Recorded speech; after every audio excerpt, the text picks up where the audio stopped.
Bonjour à tous et bienvenue donc dans cette conférence qui s'intitule Les clés pour déléguer et reprendre le contrôle de son temps.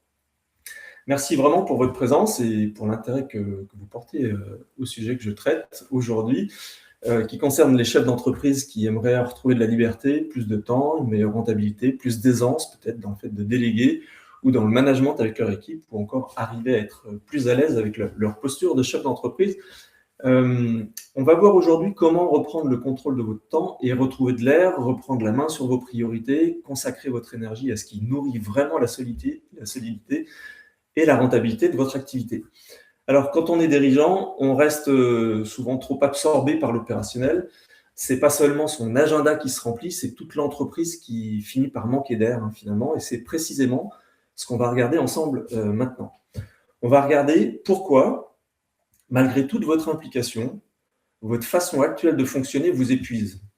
On va bien entendu aussi regarder ce qu'il faut changer pour sortir de cette logique. Alors, cette conférence, elle se veut interactive. Osez réagir dans le chat ou en prenant la parole quand je vous le proposerai. C'est ce qui vous permettra d'obtenir un maximum de valeur de ce temps qu'on va passer ensemble aujourd'hui, avec des clés concrètes pour améliorer votre situation, passer le cap difficile que vous vivez peut-être, ou obtenir des résultats que vous n'imaginez peut-être pas encore aujourd'hui, comme possible. C'est ce qui s'est passé pour David, c'est un client. Il était présent à cette même conférence l'année dernière et il vit aujourd'hui une situation qu'il n'avait même pas osé espérer quand il s'était inscrit à la conférence. Donc vous voyez, les choses évoluent et plus vous êtes actif dans ce que vous faites et aujourd'hui, plus on va interagir et plus je vais pouvoir être précis dans ce que je vais pouvoir vous apporter pour arriver à déléguer de façon à vous libérer du temps réellement. Oui, David, je vous en reparle, il a dégagé du temps à passer avec sa famille chaque semaine. Il arrive enfin à consacrer du temps pour la stratégie de son entreprise, ce qu'il n'arrivait plus à faire. Son stress a baissé de façon vraiment drastique. Et puis, il a repris sa vraie place de leader avec comme conséquence, en bonus finalement, une augmentation de 20% de ses marges, alors que ce n'était pas du tout son objectif premier. Donc, vous voyez, il y a des effets de bord très positifs quand on modifie des choses dans son mode de fonctionnement. Je vous en dirai plus là-dessus plus loin, évidemment. Alors, revenons à votre participation. Elle me permettra vraiment d'être le plus pertinent possible pour vous aider à faire évoluer la situation spécifique que vous vivez actuellement. Alors, allons-y.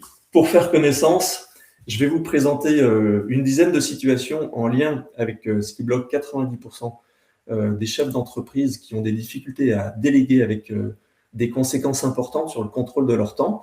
Je vous invite à noter les situations dans lesquelles vous vous reconnaissez et puis on va partager un petit peu là-dessus ensuite. Alors, une première situation, c'est que vous ne déléguez pas les sujets qui sont importants de peur de perdre en qualité ou en réputation. Ce qui vous pousse à tout relire, tout vérifier ou à garder la main jusqu'au bout. Vous repassez derrière votre équipe au lieu de lui laisser une vraie autonomie. Et puis, le résultat de cette situation-là, c'est que vous vous épuisez, votre posture s'affaiblit et vos salariés finissent par ressentir que vous ne leur faites pas vraiment confiance. Donc, il peut y avoir des effets qui sont assez négatifs à ce moment-là.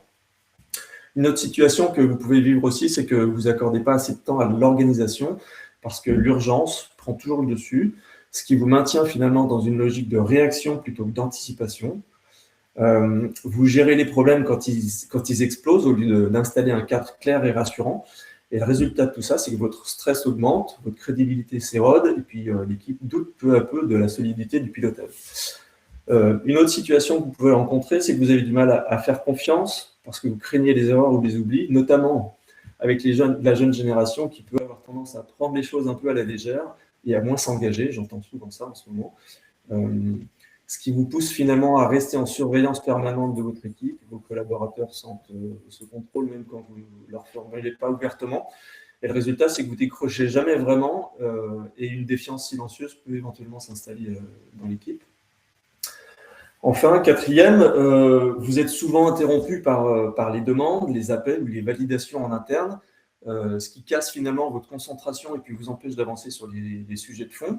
Vous devenez celui qui débloque tout, mais plus assez celui qui donne le cap. Et le résultat, c'est que vous terminez vidé, votre rôle se dilue dans l'urgence et puis l'équipe s'habitue à dépendre de vous. La cinquième, c'est que vous gardez trop de décisions du quotidien pour vous parce que vous pensez aller plus vite seul.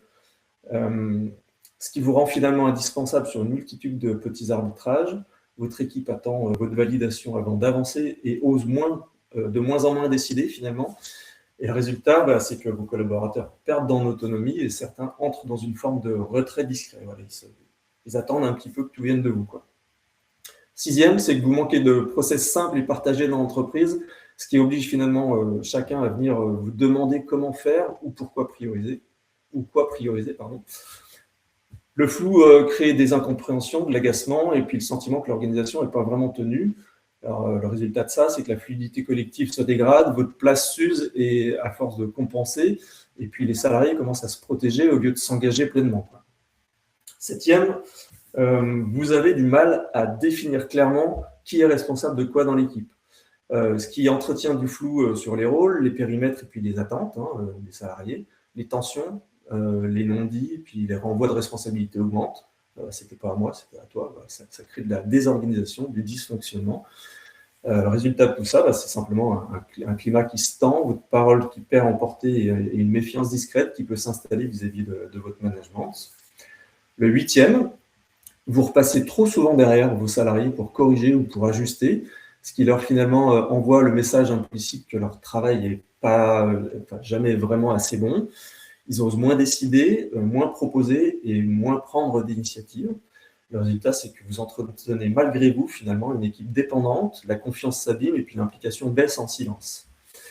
Le 9e, c'est que vous reportez certaines délégations parce que former quelqu'un vous semble trop chronophage et vous n'êtes pas certain du résultat que vous allez obtenir. Du coup, ce qui vous conduit à finalement conserver des tâches qui ne devraient plus être sur votre bureau. Vous continuez à faire vous-même des missions à faible valeur ajoutée au lieu de faire grandir votre équipe. Le résultat, c'est que votre rentabilité en souffre, votre leadership reste coincé dans l'opérationnel et vos salariés peuvent finir par penser que vous ne croyez pas vraiment en leur capacité. Le 10e, c'est que vous restez trop impliqué dans l'opérationnel, faute d'une organisation suffisamment autonome. C'est un peu la conséquence de tout ce qu'on a vu au-dessus, ce qui réduit finalement très fortement votre disponibilité pour prendre du recul, décider, puis donner un cap. L'équipe vous voit très présent partout, mais pas toujours là où elle aurait besoin que vous soyez là. Là où elle aura besoin de vous. Et le résultat de ça, c'est que l'entreprise dépend trop de vous, la croissance dont vous rêvez n'est pas au rendez-vous, et puis votre impact s'affaiblit. Alors dites-moi un petit peu, parmi tout ce que je viens de vous raconter, dans quelle situation est-ce que vous vous reconnaissez? Vous pouvez me mettre le numéro en face dans le chat, ou bien s'il y a d'autres situations que je n'ai pas nommées ici, que vous vivez, dites-le moi, que je puisse bien percevoir quelles sont les problématiques auxquelles vous faites face aujourd'hui sur la thématique de déléguer. Alors, je vais regarder un petit peu le chat si vous avez déjà interagi. Ah, Monique Guillaume Touraine, très bien. Alors souvent, pendant que vous écrivez, les conséquences fréquentes de ces situations ou de ces comportements, c'est qu'à trop vouloir tout contrôler, finalement, vous finissez par perdre de la hauteur, vous êtes partout dans l'exécution, mais moins là où vous devriez être le plus utile. La deuxième, c'est que quand un salarié ne se sent pas pleinement compris, il a tendance à s'effacer. Souvent, il se protège, du coup, il attend, il limite ses initiatives et puis il s'implique moins. Le vrai coût d'une décision, finalement, d'une délégation, fragile, elle ne se voit pas tout de suite. Le vrai coût, c'est qu'il se paye en fatigue, en tension discrète, en temps perdu et puis en croissance freinée ou absente.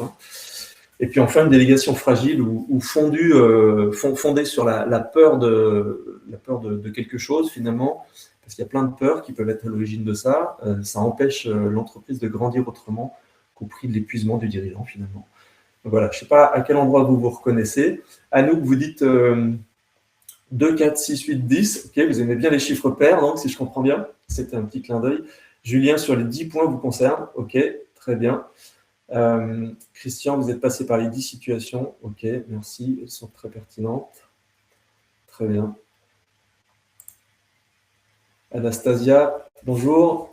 Dites-moi un petit peu, Karine, vos situations, Olivier, où vous vous reconnaissez. Alors le pire dans tout ça, et qui est complètement antinomique finalement avec les situations que vous vivez peut-être et qui est de fait parfaitement contre-intuitif, et pourtant vous le savez, c'est que le jour où votre entreprise fonctionne sans vous, c'est le jour où elle fonctionne le mieux et qu'elle commence vraiment à vous appartenir. Aujourd'hui, c'est vous qui appartenez à votre entreprise plutôt, parce que sans vous, finalement, tout s'écroule. Donc, vous voyez la dichotomie finalement de cette situation qui n'est pas du tout évidente.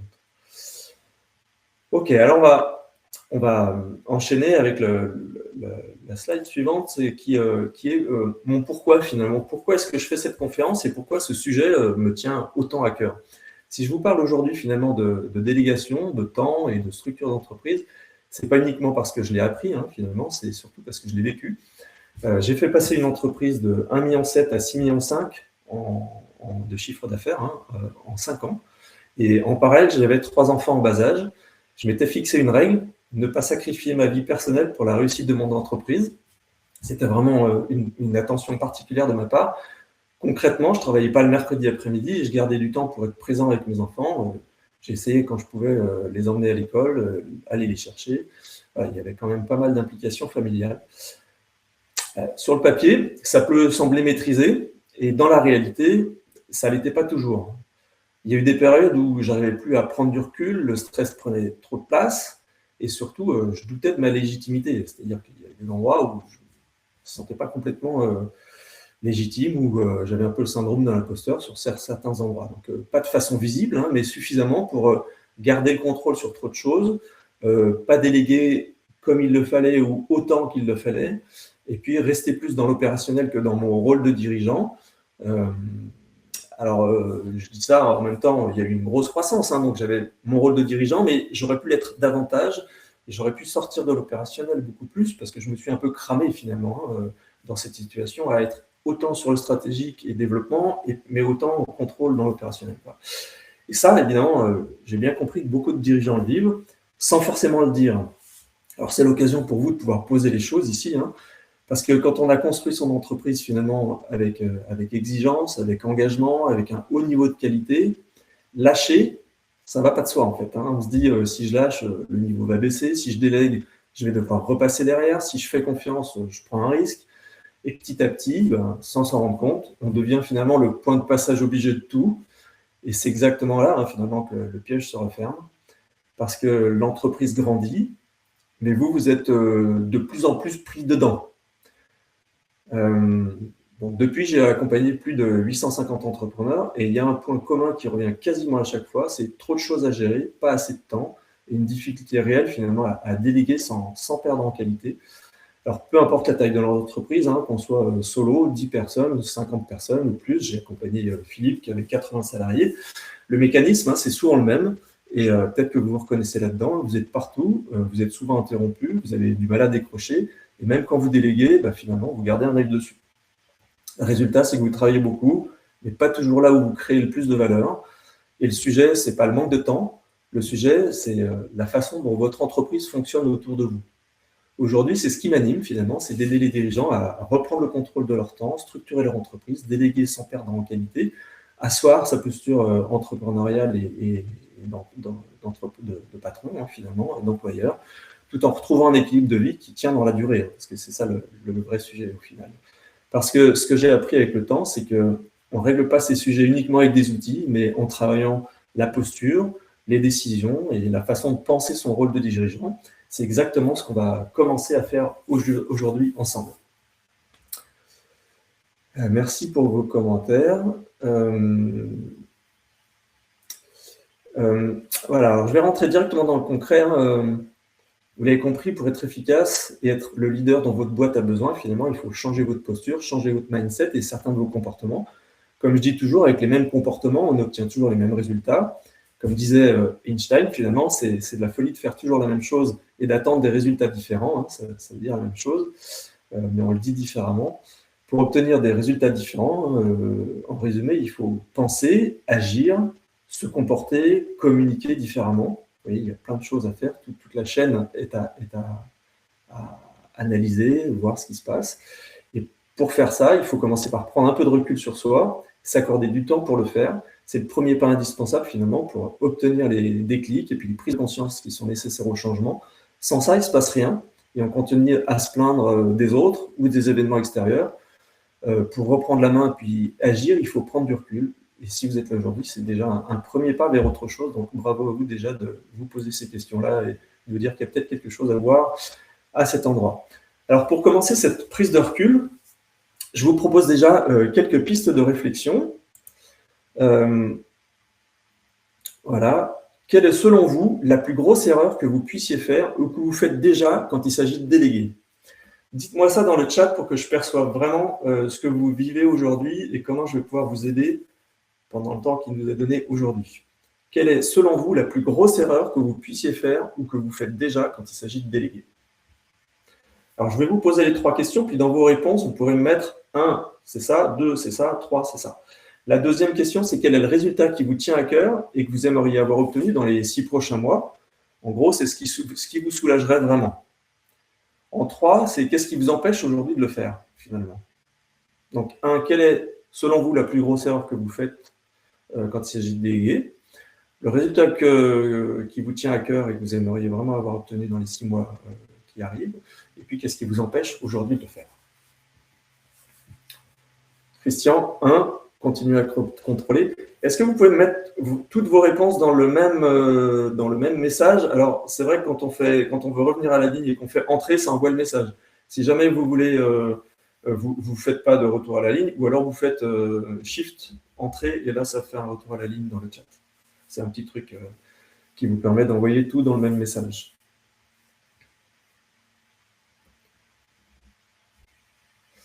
Alors, je ne vais pas revenir sur les 10 situations, Isabelle, je suis désolé, mais on pourra en reparler si vous le souhaitez en direct et en privé. Je ne vais pas pouvoir refaire la conférence.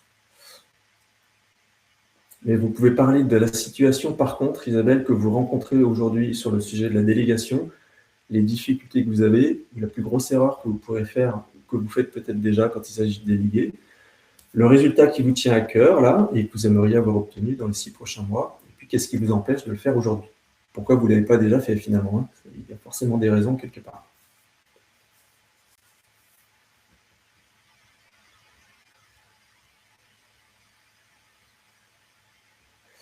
Alors, est-ce que vous pouvez avoir le support? Ça, je n'ai pas l'habitude de transmettre mon support, mais vous avez le déroulé de toute façon devant vous. Donc, il suffit de suivre la conférence aujourd'hui. Alors, dites-moi un petit peu. 1, 2, 3, mettez-moi vos réponses, s'il vous plaît, que je puisse bien être pertinent dans ce que je vous aide à faire aujourd'hui. Donc, Christian, vous dites, en 1, votre erreur, c'est continuer à contrôler. En 2, votre objectif, ce serait de redevenir crédible. OK. Redevenir crédible vis-à-vis de qui? Christian, c'est vis-à-vis de vos salariés, vis-à-vis de vos clients, vis-à-vis voilà, à quel endroit est-ce que vous voudriez regagner de la crédibilité? Et 3, il n'y a rien qui vous empêche de le faire. Alors, j'ai envie de vous dire, si rien ne vous empêche de le faire, pourquoi est-ce que vous ne l'avez pas déjà fait? Il y a forcément quelque chose qui vous a empêché à un moment donné ou qui, encore aujourd'hui, fait que vous ne l'avez pas fait, en fait. Hein. Vous continuez à contrôler. Il y a toujours... Alors, on va être clair, hein, les sources de motivation de continuer à contrôler, c'est toujours des sources émotionnelles, des peurs ou des choses qui sont en lien avec des choses qui vous freinent et qui vous empêchent de le faire. Donc, pourquoi est-ce que vous continuez à contrôler finalement? Anastasia, merci pour votre message. Vous dites 1, demandez au collaborateur s'il a du temps de faire alors que c'est sa tâche. D'accord. 2, le résultat que j'attends, c'est que le travail est pris sans problème. D'accord. Vous aimeriez obtenir plus d'engagement du coup de vos salariés, c'est ça que je comprends. Ce qui vous empêche, c'est que le salarié a un comportement qui vous met mal à l'aise et comme vous êtes une petite structure, vous avez toujours peur qu'il recule dans son travail, dans le travail qu'il a actuellement. OK. Donc, il y a une question de positionnement. Très bien, merci beaucoup Anastasia. OK, alors Christian, vous disiez la crédibilité vis-à-vis de vos clients, prospects, collaborateurs. OK, on va commencer juste un nouveau projet, sans moyens, mais avec 30 ans d'expérience. OK, très bien. Merci Christian pour la précision.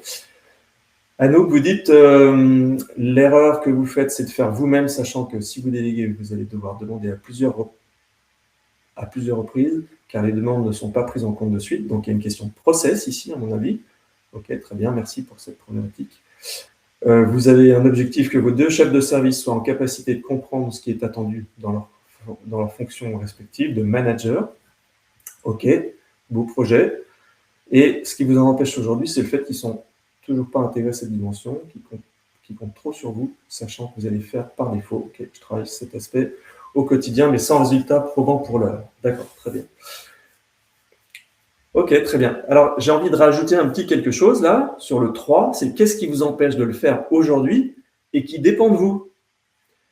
Parce que si vous ne pouvez pas aller courir parce qu'il pleut, c'est pas la pluie qui est responsable du fait que vous n'alliez pas courir, vous êtes d'accord? Vous rejetez la faute sur un élément extérieur, alors qu'en fait, vous pourriez tout à fait aller courir sous la pluie. Donc, qu'est-ce qui vous empêche de régler le problème ou d'atteindre le résultat que vous voulez et qui dépend de vous? Pas parce que la loi n'est pas bonne ou parce que un salarié est absent trop souvent, pas un élément extérieur qui ne dépend pas de vous parce que ça, vous n'avez pas prise dessus. Là, je suis en train de vous amener progressivement à comprendre ce qui dépend de vous et ce sur quoi vous avez du pouvoir et un effet de levier. Ok, alors Julien, merci pour votre réponse. Pas suffisamment confiance, d'accord, en vos salariés, quand vous dites en eux, je suppose. Pouvoir laisser vos collaborateurs en pleine autonomie afin de regagner du temps pour vous, ça c'est votre objectif, très bien, chouette. Et qu'est-ce qui vous empêche? Équipe pas encore confirmée, d'accord, de collaborateurs en période d'essai, très bien. Merci beaucoup. Donc là, il y a un enjeu pour vous de formation. Ok. Merci beaucoup pour vos participations. N'hésitez pas à rentrer dans du détail, que je puisse intervenir et vraiment vous accompagner correctement sur ces sujets-là. Ok. Awad aussi, bonjour. N'hésitez pas à intervenir. Olivier, je n'ai pas vu vos interventions, vos participations. Allez-y. Je ne mords pas, je suis là pour vous aider. Alors, je vais maintenant vous présenter les 10 erreurs les plus fréquentes quand on veut déléguer, que j'ai observées dans mon parcours et dans les accompagnements que j'ai pu faire. Je vous les place ici. C'est qu'il y a beaucoup de chefs d'entreprise qui veulent déléguer pour se soulager vite. C'est compréhensible, évidemment, vous êtes fatigué, débordé, parfois saturé de faire des tâches que vous repoussez, qui vous pèsent, qui vous vident de votre énergie, des choses comme ça en fait. Hein. Vous avez attendu longtemps avant de déléguer pour sécuriser le côté financier, souvent, parce que vous avez retardé le moment pour sortir ce qui vous paraît être une dépense, alors qu'en fait c'est un vrai investissement. Hein. Et donc vous voulez en ressentir les effets positifs tout de suite. Voilà, vous voulez sortir la tête de l'eau au plus vite, et même si, mais si la délégation démarre dans la précipitation, finalement, elle va créer souvent plus de désordre qu'elle n'apporte de soulagement. Hein. Et c'est justement là que commence souvent la première erreur, c'est de croire que déléguer va vous faire gagner du temps tout de suite. En fait, en réalité, bien déléguer, ça demande d'abord plus de temps, pas moins. Il faut expliquer, cadrer, transmettre. Hein. Je l'ai déjà dit, je l'ai déjà lu là. C'est Julien qui dit une équipe pas encore confirmée. Hein, donc voilà, ça libère pas tout de suite du temps. Donc ça veut dire que déléguer, ça implique d'abord d'anticiper, d'encadrer. Autrement dit, si vous voulez réussir votre délégation, vous devez commencer par faire de la place dans votre agenda. Ça suppose de trier ses priorités, d'identifier votre 80-20 hein, finalement, de reporter certains projets, d'accepter qu'au départ, vous investissiez du temps pour finalement récupérer durablement ensuite. La deuxième erreur, alors j'ai vu que quelqu'un avait quelque chose aussi, Isabelle, vous dites tout faire moi-même, ok, ça c'est l'erreur, définir une organisation partagée et trouver une personne à qui déléguer, très bien, et votre frein c'est le manque de temps. Il y a peut-être autre chose derrière, parce que si c'est vraiment important, le temps, vous arriveriez à le trouver, comme je le dis là, sur cette première erreur, c'est vouloir se soulager vite et finalement on ne délègue pas, on n'alloue pas de temps à ce projet-là. Quand un projet est vraiment important, on arrive à trouver les ressources. Mais il y a peut-être d'autres choses qui se jouent pour vous, qui sont peut-être pas encore conscientes hein, et qui font que vous n'êtes pas encore passé à l'action. Ok, la deuxième erreur fréquente qui consiste à regarder ce que coûte la délégation au lieu de regarder ce que ça va vous rapporter. Il y en a beaucoup qui voient d'abord le salaire, le coût du recrutement, le temps de la formation, les erreurs possibles, donc le coût, mais ils oublient de mesurer ce que finalement cette délégation va rendre possible. Qu'est-ce que vous allez pouvoir faire à la place? Qu'est-ce que vous allez pouvoir reprendre en main que vous aviez laissé de côté parce que vous n'aviez pas la possibilité? Quelles sont les actions à plus forte valeur que vous pourrez mener finalement pour l'entreprise? Ces questions-là, j'ai envie de dire, la bonne question n'est pas donc seulement combien ça va coûter, mais la vraie bonne question, c'est qu'est-ce que ça va vous permettre de faire, d'améliorer ou de créer? Qu'est-ce qu'il en est pour vous? Dites-le moi un peu dans le chat là. Si vous libérez du temps, qu'est-ce que ça va vous permettre de faire?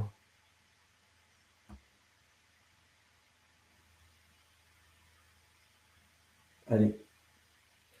Qu'est-ce que le fait de libérer du temps va vous permettre de faire? Le fait de déléguer des tâches, déléguer des choses.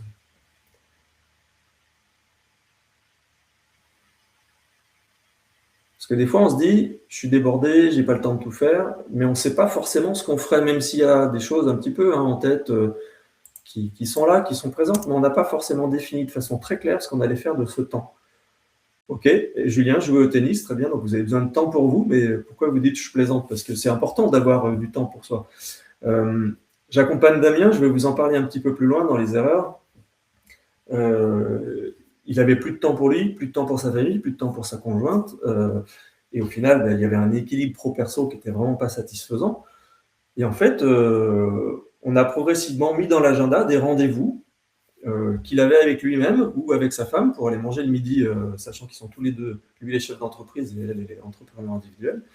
Ils avaient tous les deux plein de choses à faire. On a toujours beaucoup plus de choses à faire que ce qu'on a de temps pour les faire. Donc il faut prioriser, ça c'est hyper important. Dans ses priorités, il a décidé de mettre du temps pour lui. Donc une fois par semaine, il consacre 1 heure sur le temps de midi pour aller faire du vélo, pour aller faire une sortie en plein air ou pour aller manger avec sa femme, pour être certain d'avoir au moins un temps où il prend soin de lui. Vous êtes la ressource la plus précieuse de votre entreprise parce que si vous n'êtes plus là, même si vous avez réussi à mettre en place une délégation hyper structurée, c'est quand même votre boîte. Voilà, donc si vous ne prenez pas soin de vous, vous ne pouvez pas prendre soin des autres. Ok, donc Julien, vous dites je rigole, mais non, allez faire du tennis, parce que si c'est ça qui vous ressource, qui vous fait du bien à la tête et au corps, il faut aller le faire et surtout pas le mettre après les rendez-vous. Moi, je fais beaucoup de ski de fond en hiver, j'habite dans une région où j'ai la chance de pouvoir faire ça, et je me bloque des créneaux dans ma journée, dans ma semaine, pour aller faire du ski, et c'est aussi important qu'un rendez-vous client. Je sais que si je ne fais pas ça, au bout de 2 semaines, 3 semaines, mon équilibre personnel va être dégradé, je vais être plus fatigué, plus irritable, moins pertinent dans ma façon d'être, de travailler, et donc je le fais aussi dans l'intérêt de mes clients, parce que si je suis bien équilibré, dans ma tête et dans mon corps, bien, quand je vais être en rendez-vous client, je vais être beaucoup plus pertinent, je vais faire un meilleur travail. Donc c'est important ça. Merci Julien d'avoir mis le doigt dessus. Anouk, vous dites vous consacrez davantage à votre fonction de direction. Ok, très bien. Anastasia, développer des nouvelles missions et chercher de la nouvelle clientèle avec plus de communication. Ok, très bien. Avec plaisir, Julien. Alors la réponse, du coup, à effectivement ces questions, souvent, c'est créer de la valeur économique. On vient de le voir, Anastasia, vous venez de le dire, mais aussi de la valeur organisationnelle. Vous l'avez dit aussi. C'est Anouk qui dit plus de fonctions de direction. Ça veut dire moins de dispersion, moins de trous dans l'agenda, plus de fluidité, plus d'énergie, plus de disponibilité mentale aussi, plus de temps et de disponibilité pour votre famille. Et c'est souvent là que le retour sur investissement est le plus fort, finalement. Ça donne un équilibre global qui est bien meilleur. Alors la troisième erreur que je constate souvent, c'est que les chefs d'entreprise ils cherchent à recruter des personnes qui en savent moins qu'eux pour rester maître à bord. En fait, c'est une illusion, vraiment. C'est un plafond de verre là qu'on se met quand on fait ça.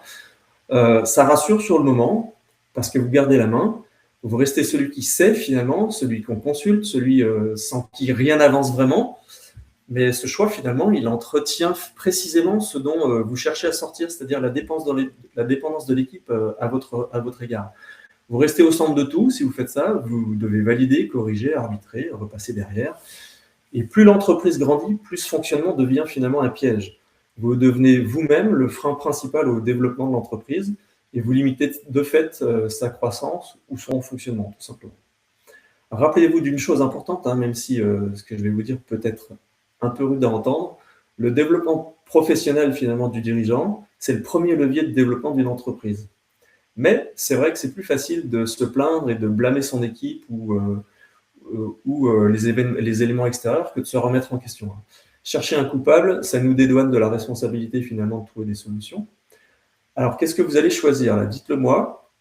Vous allez choisir de vous plaindre et de trouver le coupable de votre situation ou vous remettre en question et reprendre la main là où vous pouvez agir. C'est pour ça que tout à l'heure, je vous disais, qu'est-ce qui dépend de vous hein, dans la partie 3. Pourquoi vous n'êtes pas passé à l'action? C'est quelque chose qui dépend de vous.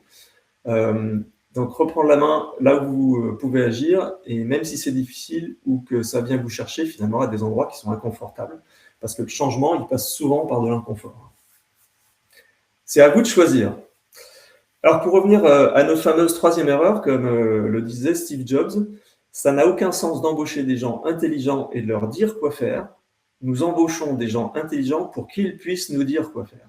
C'est-à-dire qu'ils vont chercher de la ressource, on recrute et on paye quelqu'un qui va apporter de la valeur. S'il a moins de valeur que vous, bah finalement, vous limitez vous-même votre entreprise à votre seule valeur. Voilà. Vous allez peut-être multiplier la production, mais pas la valeur qui est apportée dans votre entreprise. Déléguer efficacement, finalement, ça suppose de vous entourer de personnes capables ou capables de le devenir rapidement sur ce que vous leur confiez. C'est un levier puissant de développement de votre leadership et de votre entreprise. Ça fait les deux en même temps. La quatrième erreur qui est souvent faite, c'est de déléguer uniquement ce que vous n'aimez pas faire. Alors, ce n'est pas parce qu'une tâche vous agace qu'elle doit partir en priorité, et ce n'est pas parce qu'une tâche vous plaît qu'elle doit forcément rester chez vous dans votre agenda et dans votre escarcelle. Hein. Le vrai critère, ce n'est pas votre humeur du moment, finalement. Le vrai critère, c'est la valeur de la tâche, sa récurrence, son niveau stratégique, le niveau de compétence requis, et puis finalement le gain réel que sa délégation va produire. La cinquième erreur, c'est très répandue aussi, c'est que ça consiste à déléguer sans clarifier le résultat attendu. On reste dans le flou. Vous pensez avoir expliqué, en réalité, vous avez souvent décrit ce qu'il faut faire, mais pas suffisamment ce que doit être le résultat attendu. Ni les critères de qualité, ni les points de vigilance, ni le niveau d'autonomie attendu, ni peut-être d'avoir vérifié correctement ce que la personne a compris. Parce qu'on croit que l'autre a compris, mais si on ne lui demande pas ce qu'il a compris, ben parfois il a compris et on se rend compte qu'il a compris autre chose. Le collaborateur, il va alors faire avec ses repères à lui, puis vous êtes déçu, vous corrigez, vous reprenez la main et vous concluez que finalement déléguer ça ne fonctionne pas, que ce n'est pas pour vous et que vous ne pouvez pas faire confiance à quelqu'un. Alors que bien souvent, ce n'est pas la personne qui pose problème, c'est le cadre qui était insuffisant. Voilà, donc redonner du cadre, clarifier le résultat, c'est hyper important. La sixième erreur classique, c'est dans le même esprit, hein, c'est de vouloir que l'autre fasse exactement comme vous. C'est-à-dire que déléguer, ça ne veut pas dire cloner votre manière de faire ou trouver un clone de vous-même. Vous devez vraiment distinguer ce qui est essentiel de ce qui relève simplement de vos habitudes. Le non négociable, c'est les résultats attendus. Le niveau de qualité, les délais, la sécurité, l'expérience client. À vous de définir quels sont les critères, hein, mais je vous en donne quelques-uns ici. Le reste peut parfois être fait autrement, sans être forcément moins bon. Et ce n'est pas parce que ce n'est pas fait comme vous que le résultat n'est pas correct ou acceptable ou même excellent. Si vous imposez tout, finalement, dans moins de détails, vous n'êtes plus dans la délégation, vous êtes dans le contrôle permanent. Vous retombez dans l'erreur. Ok, la septième, une erreur lourde de conséquences, hein, finalement, c'est de déléguer sans formaliser. Tant que tout est dans votre tête, vous restez le mode d'emploi de l'entreprise, finalement. Vous pensez gagner du temps en expliquant vite fait à l'oral. En réalité, vous créez de l'imprécision, des oublis, des écarts, puis des reprises, et du coup, un résultat qui n'est pas satisfaisant.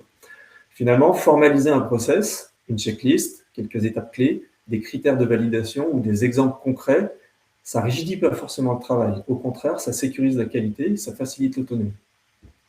La huitième, c'est ne pas organiser de suivi structuré. Certains dirigeants délèguent puis disparaissent. Ils pensent qu'il faut laisser faire. D'autres délèguent mais surveillent tout le temps. Dans les deux cas, ça dysfonctionne. Ce qu'il faut, en fait, c'est des points de suivi clairs, prévus, organisés, simples, avec des repères qui sont concrets. Donc, on n'est ni dans l'abandon, ni dans le surcontrôle. On est dans le pilotage. Juste assez de présence, finalement, pour soutenir la progression sans étouffer l'autonomie. La neuvième erreur, c'est de ne pas aller au bout du projet. Et là, je l'ai construite autour d'une expérience de Damien, dont je vous ai parlé tout à l'heure, celui qui prend des rendez-vous avec sa femme ou avec lui-même pour aller faire du vélo entre midi et deux, pour se garder du temps, pour être en équilibre. Je l'ai accompagné sur sa posture de dirigeant et puis sur son leadership. Il était parfois mis en difficulté par certains salariés un peu grande gueule, qu'il challengeait inconsciemment, hein, évidemment, mais qui le challengeait pendant des réunions. Il a souhaité poursuivre l'aventure seul, une fois qu'on a fini l'accompagnement sur lequel il avait beaucoup progressé sur sa question leadership. Et sur la mise en œuvre stratégique, il a poursuivi tout seul. On avait défini la stratégie, les objectifs. Et en fait, pour se rapprocher de sa vision, tout simplement. Et il a recruté un conducteur de travaux pour se libérer du temps pour la stratégie, le développement, et puis pour son équilibre pro-perso. On y revient, évidemment. Il l'a fait suite à nos échanges, hein, puisque ça faisait partie de la stratégie. Initialement, il voulait d'abord embaucher 2 équipes supplémentaires. Il a une boîte dans le bâtiment et il voulait 2 équipes de 2 personnes supplémentaires pour que dans son modèle économique, ça puisse financer le poste de conducteur de travaux. Mais au cours de la discussion, finalement, il s'est rendu compte que le travail qu'allait lui demander de recruter un conducteur de travaux après avoir recruté ces 2 équipes supplémentaires, tout en continuant d'aller sur les chantiers pour en assurer le suivi, hein, pour faire le boulot du conducteur de travaux, ça allait juste être impossible puisque c'était déjà très compliqué avant qu'il embauche ces 2 équipes supplémentaires. Donc il était déjà saturé, il n'allait déjà pas assez suivre les chantiers et donc son équipe, d'où le besoin du conducteur de travaux. Donc c'est très bien. On a inversé les choses, c'est-à-dire qu'il a voulu recruter son conducteur de travaux avant de recruter ces 2 équipes, sauf que il est sorti du plan qui était prévu dans sa stratégie en recrutant pas ces 2 équipes supplémentaires dans la foulée du conducteur de travaux. Résultat, il est monté en stress, voyant ses marges se réduire, son équilibre financier était mis à mal, et puis pris par un quotidien exigeant, il n'a pas réalisé que le plan il devait être exécuté dans un timing précis et il a laissé glisser le temps et ses finances avec. Donc vous voyez que de ne pas aller au bout d'un projet quand il est engageant comme ça, finalement, là où c'était une bonne idée de recruter un conducteur de travaux avant ces 2 équipes pour éviter de se saturer davantage, eh bien c'est devenu un handicap et ça l'a mis en difficulté parce qu'il n'est pas allé au bout du projet. Parce que finalement, ces 2 équipes qu'il n'a pas recrutées, elles n'ont pas fait la production qui allait générer de la valeur, du chiffre d'affaires qui permettait du coup d'absorber le coût du conducteur de travaux. Voilà. Enfin, la 10e, une erreur plus profonde qui consiste à vouloir déléguer sans accepter de changer de posture. On en a déjà parlé depuis le début et je vous en parlerai encore après. Beaucoup d'entrepreneurs, de chefs d'entreprise veulent transmettre des tâches sans renoncer à leur place centrale dans l'exécution ou dans les décisions. Alors que déléguer vous oblige à évoluer. Vous ne pouvez pas être chef d'entreprise avec 0 salarié, avec 5 salariés, avec 10 ou avec 20 de la même manière. Vous devez évoluer vous aussi dans votre posture tout au long de l'évolution de votre entreprise. Vous devez moins faire vous-même. Vous devez plus cadrer, arbitrer, décider, soutenir, prioriser. Tant que vous restez attaché au fait d'être indispensable finalement dans le détail, vous freinez vous-même la montée en autonomie de votre équipe et le développement de votre boîte. Voilà, donc tout ça pour dire que pour déléguer efficacement, il ne suffit pas de confier des tâches, il faut penser stratégie, choisir ce que vous déléguez avec discernement, regarder ce que ça va vous rapporter, pas seulement ce que ça va vous coûter, créer du cadre, du suivi, de la clarté, et puis surtout accepter que la délégation soit un investissement au service de 3 choses, la performance de l'entreprise, votre disponibilité et votre énergie personnelle.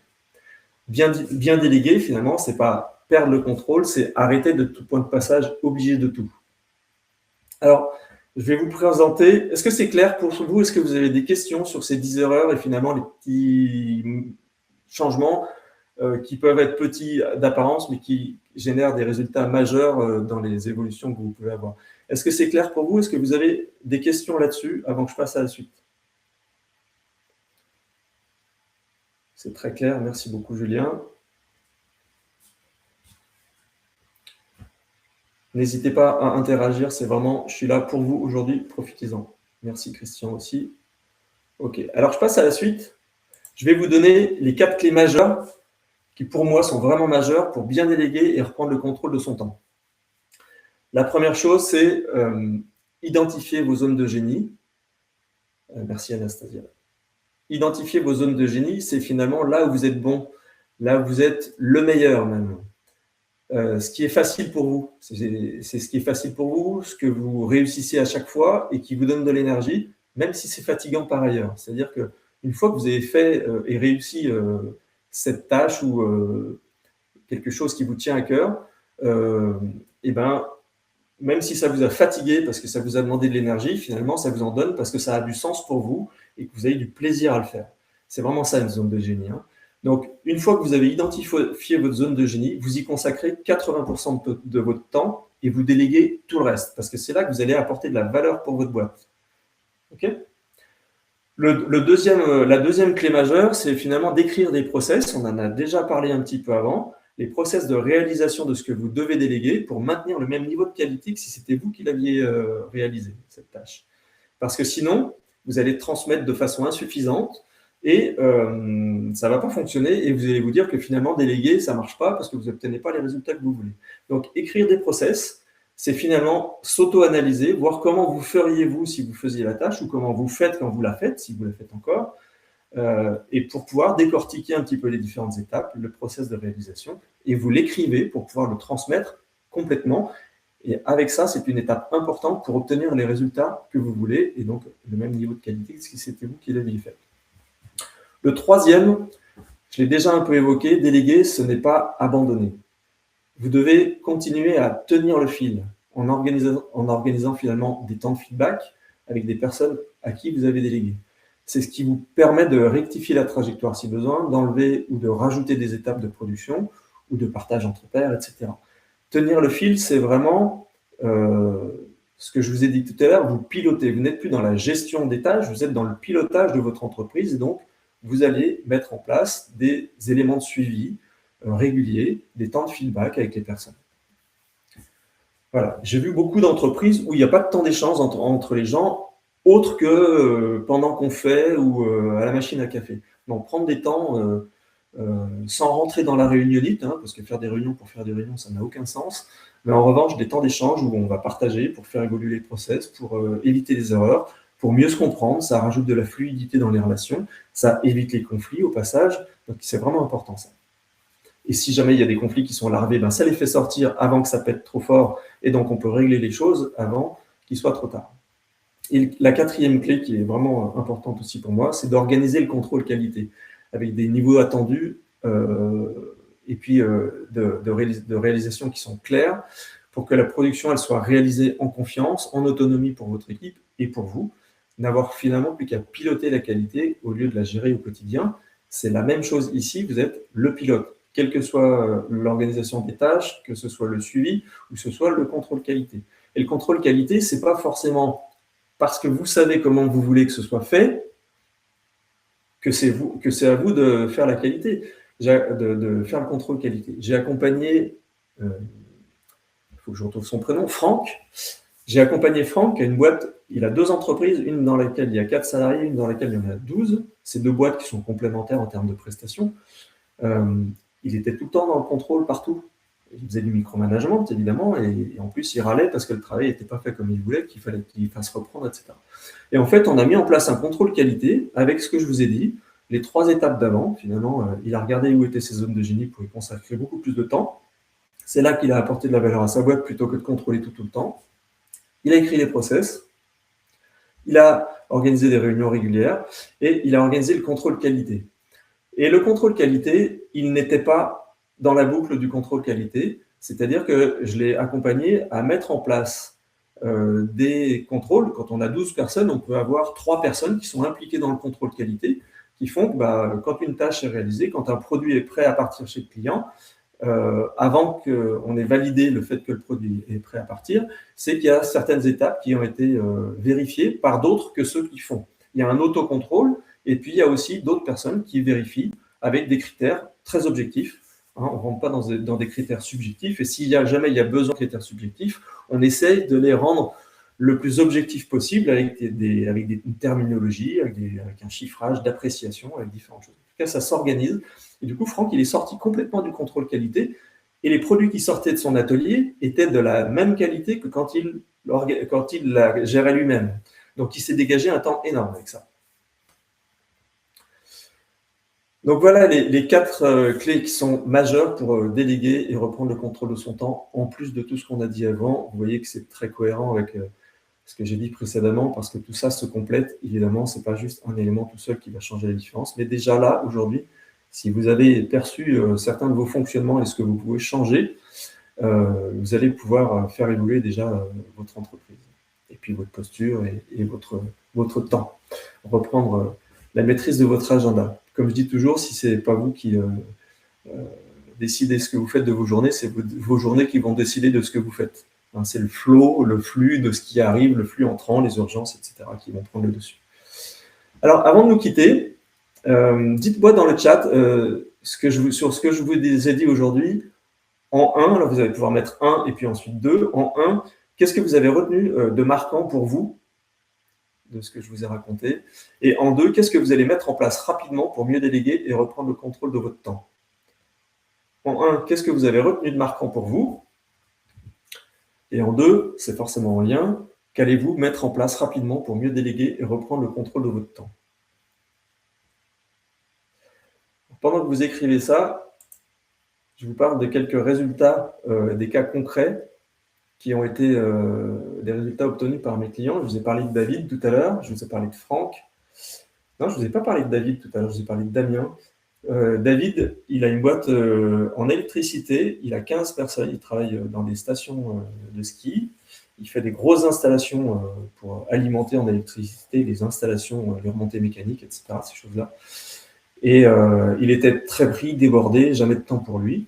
Avec le travail qu'on a fait ensemble, il a dégagé, je vous l'ai dit tout à l'heure, 20% de marge, du temps avec sa famille. Il a réduit vraiment son stress de façon importante. Il a récupéré du temps pour la stratégie. Et puis, il a vraiment fait évoluer sa posture de leader. Il a vraiment été accru. Il a accepté de donner plus de marge de manœuvre à ses cadres dans l'encadrement de leurs équipes, etc. Et vraiment, il a eu un gros changement. Je vous ai parlé de Franck aussi, avec son atelier, avec ses 2 entreprises. Il a pu réduire son temps de travail de 20 heures par semaine et il s'est autorisé à emmener son fils chez le kiné, tout simplement en plein après-midi à la sortie de l'école, alors qu'il n'aurait jamais fait ça avant. Donc il a eu une baisse de pression et puis bon, plus de temps personnel aussi pour la stratégie. Laure, elle a carrément augmenté de 25% sa rentabilité et elle a réduit de 15 heures sa présence par semaine. C'est quelqu'un qui a un cabinet d'architecte avec 12 salariés et elle était tout le temps présente là-bas. Elle n'avait plus de vie. Voilà. Et puis Ludovic, lui, il a fait passer son chiffre d'affaires de 40 000 à 850 000 euros, tout simplement parce qu'il a appris à déléguer et à se consacrer vraiment que à ses zones de génie. Et il a enfin pu prendre des week-ends, parce qu'avant, il travaillait tout seul, donc il travaillait aussi le week-end. Pas de week-end, pas de vacances. Donc là, il a pu reprendre des week-ends, il a pu reprendre des vacances. Et surtout, il a explosé en termes de chiffre d'affaires. Et ce qui a pu être possible grâce à la structuration qu'il a fait et à son évolution de leadership et de façon de déléguer.